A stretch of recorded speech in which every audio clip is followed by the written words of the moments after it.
من يومين الناس في شمال الصين فتحوا الشباك الصبح وبصوا على السماء وشافوا حاجة ما تخطرش على بالهم إطلاقا. الشمس ما كانتش واحدة، دي كانت 3. الشمس اللي في النص منورة كالعادة، وعلى يمينها ويسارها 2 تانيين صغار منورين برضو كأنهم شموس. الناس وقفت مصدومة والموضوع قلب ترند، وفيديوهات انتشرت من كذا زاوية وأرقام مشاهدات بالملايين، والموضوع قلب فزع جماعي. فيه اللي قال إن دي علامة من علامات يوم القيامة، وفيه اللي قال يمكن جسم فضائي بيقرب من الأرض، وفيه اللي قال إحنا دخلنا في واقع موازي. بس في الحقيقة اللي حصل ده ظاهرة اسمها صندوق. فيا ترى ايه الحكاية، وازاي ظهرت 3 شموس فجأة في السماء، وهل دي ظاهرة نادرة فعلا ولا ممكن تحصل تاني؟ اهلا بيكم، انا محمد عاطف. بس قبل ما نبدأ ما تنساش تعمل سبسكرايب وتفعل الجرس علشان توصلك فيديوهاتنا اول باول.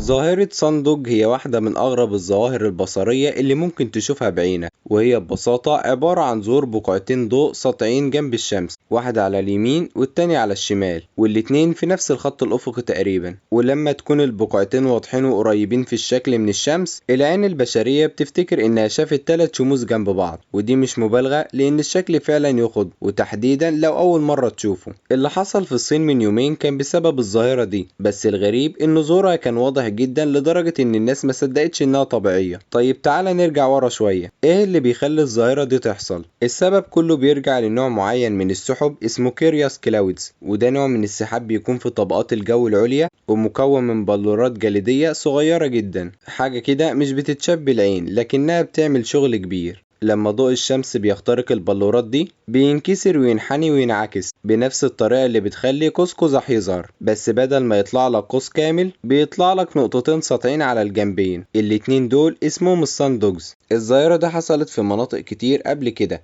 بس اللي حصل في الصين كان مختلف تماما، لأن الظاهرة ظهرت بشكل واضح جدا والناس قدرت تصورها بكاميرات الموبايل ومن كذا زاوية، وفي لحظة كان فيها الجو صافي والشمس قربت من الأفق. يعني كل العوامل كانت مناسبة علشان الظاهرة تبقى مرعبة. الناس هناك اتجمعت في الشوارع وقعدوا يبصوا للسماء كأنهم مستنين حاجة تحصل، وفي بعض الفيديوهات اللي جابت الناس وهي بتدعي أو بتبكي، وده بيورينا ازاي العلم ساعات بيكون أهدى من الرعب اللي بيسببه الجهل. لكن السؤال هنا، هل الظاهرة دي ممكن تتكرر؟ الإجابة بس مش كل يوم. هي ظاهرة نادرة نسبيا وبتحتاج ظروف مناخية معينة، زي سحاب جليد على ارتفاع عالي، درجة حرارة منخفضة، وشمس قريبة من الأفق. يعني ببعض الأماكن الباردة زي روسيا أو كندا الناس شافوها قبل كده، بس مش بالشكل الواضح اللي حصل في الصين مؤخرا. طيب ايه الحكاية مع الاسم الغريب ده وليه سموها بصندوق؟ الاسم جاي من اوروبا في العصور الوسطى. الناس كانوا بيعتقدوا ان البقعتين اللي على الجنبين بيكونوا كلاب وبيمشوا حوالين الشمس كأنهم بيحموها او بيرافقوها، ومن هنا جه الاسم الغريب اللي هو صندوقز. وفي نقطة مهمة جدا، ناس كتير قالت ان دي علامة من علامات القيامة او ان ده بداية نهاية العالم، بس الحقيقة ان دي واحدة من اجمل واغرب المشاهد الطبيعية اللي ممكن تشوفها